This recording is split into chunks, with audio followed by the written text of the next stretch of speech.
Hi process. My name is Anne. This is for team 23. So our idea is we are creating a web interface for the distribution of basic amenities in the time of COVID-19 pandemic. So we are connecting the users or the customers who are in need of services with the service providers. So in our website, basically we are having two different kinds of users. One is the user which is in need of the service and he have to register himself, and the other type of user is the service provider himself, so he also have to register. And now we are having four different types of services, like the ambulance service, the grocery service, the drinking water supply service, and the medical service. So what we are basically doing is we are creating a interface through which the customer can place an order for any of his needs, and we are arranging a delivery agent for the delivery of these orders through a service provider who is providing the services. That is basically our website is trying to do. And also we are doing a prediction of the potential emergency hotspot areas, so that we can invest more resources in those areas. So based on the COVID data, we are predicting this scenario also. Now our different modules, so each of us will explain the modules we did.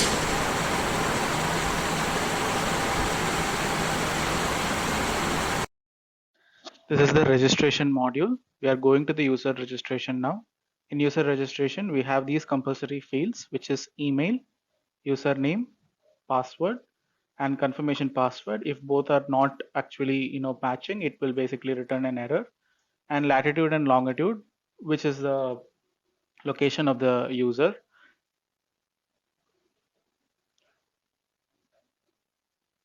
So basically, if we are led to extend this feature, we can actually get the location from the mobile phone of the user and add this latitude and longitude. For now, it should be entered manually. And if we put register, it will basically register the user, and then it will go to the login page. We can also register a service provider, and in the service provider, it is the same as the user registration, although there is an extra field called service type, in which we can actually have any kind of service types like groceries or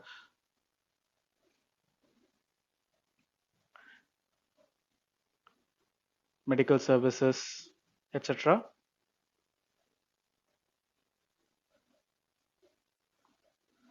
So same as before, we are putting the latitude and longitude, and right now we are also manually typing the services. And if we are allowed to extend it, then we can actually create it as a drop down.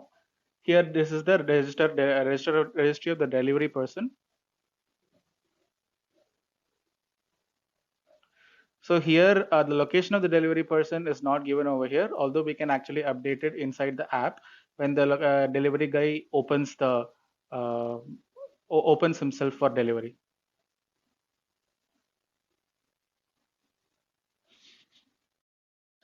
This is the registration module. This is the models for user accounts, which is for registration. This is the custom registration module that we have to create in Django. This is the views for user accounts.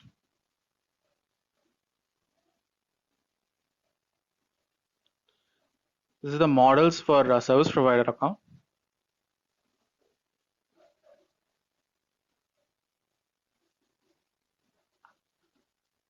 And this is the views for service provider account registration. And this is the model for delivery account.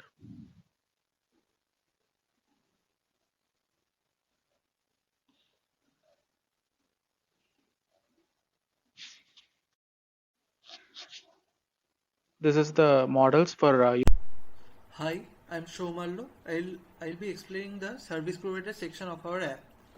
So after the customer places an order, it comes to the service provider. There are four kinds of service provider: grocery service, ambulance service, medical supplies, and water supply. So I'm showing you an example of a grocery service provider. So the grocery service provider has a service type 1.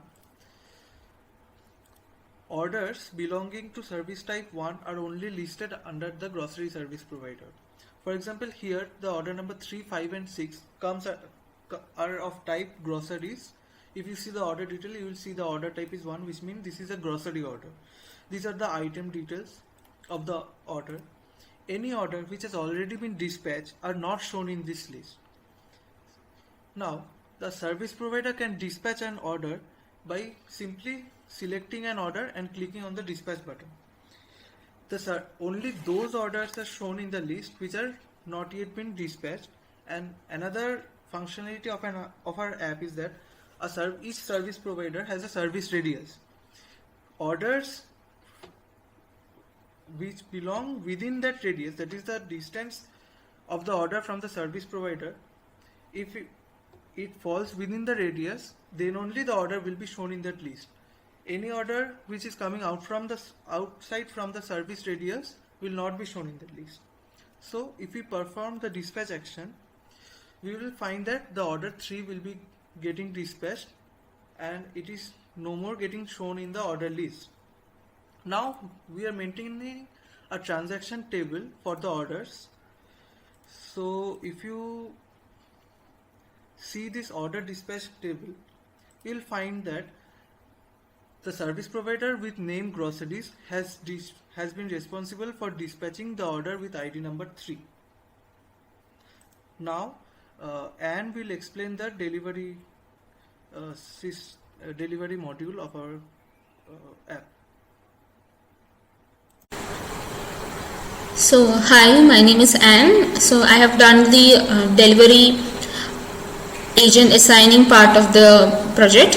So that is after an order is being placed by the customer and after a particular service provider has started the dispatch for the order, we have to assign a delivery agent for the delivery of this particular order.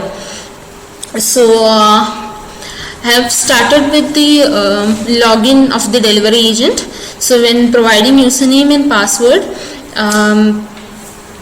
we are logging in to the delivery agent account in the system, and now we can see the list of the delivery agents that are present in our database.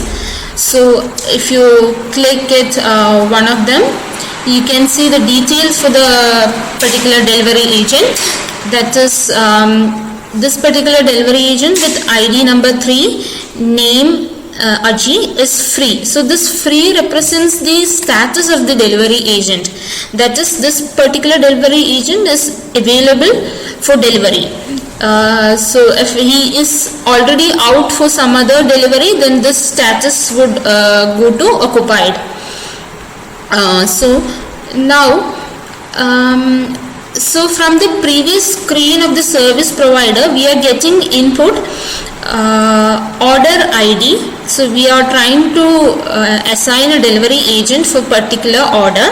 So the order ID that we are getting as input is 12, and 14 here stands for the service provider who is fulfilling this order. So the details of the order are being displayed, that is the order ID, and the latitude longitude stands for the location, that is the delivery address location. So here what I am doing is, based on the service provider's address, I am calculating the best delivery agent. So for that, in this function called select delivery agent, I am calculating the distance. So I am calculating the delivery agent who is within 2 kilometer radius and whose mode is free. So who is available and who is within 2 kilometer radius from our service provider. So the available delivery agents at this moment are delivery agents with ID 2 and 3. So both of them are available and both of them are within 2 km radius from our service provider. So I am selecting one of them and I am accepting him. So now this particular delivery agent with ID number 3 has been assigned for this order delivery. So now the status of the order has gone from order placed to in transit. So that is the status of the order is changed in the database, and the delivery agent that is being assigned for this order is with particular name and phone number, and even the status of this particular delivery agent will also change to occupied. So that is the order delivery and tracking part. So now next comes the ML prediction part. So now Sagnik will take over from here. Hi, this is Sagnik and I'm going to explain you about the last but definitely one of the most important modules of our project, the one involving prediction of states in which emergency conditions may be declared in the next few days. We do this classification based on the rate of increase of number of COVID cases in these states, and if they are declared as emergency, then we need to prioritize sending our kits or medical equipments to these states at first. So this is our code. We have written this in clean and modular format pertaining to all the software engineering principles that we have learned through this course. So on running this code, we get the output of the states that we declare as potential emergency conditions in the next few days. Over here, we get the output as Andaman, Delhi and Maharashtra, which are declared as potential emergency conditions. Now let us dive deep into our code. So at first, we have collected the data for the different states. We have data from January till April for all the states and the number of cases corresponding to that. We have done some pre-processing on the data after that. We've made a dictionary out of it, and we have then plotted the data, the number of cases versus the number of days.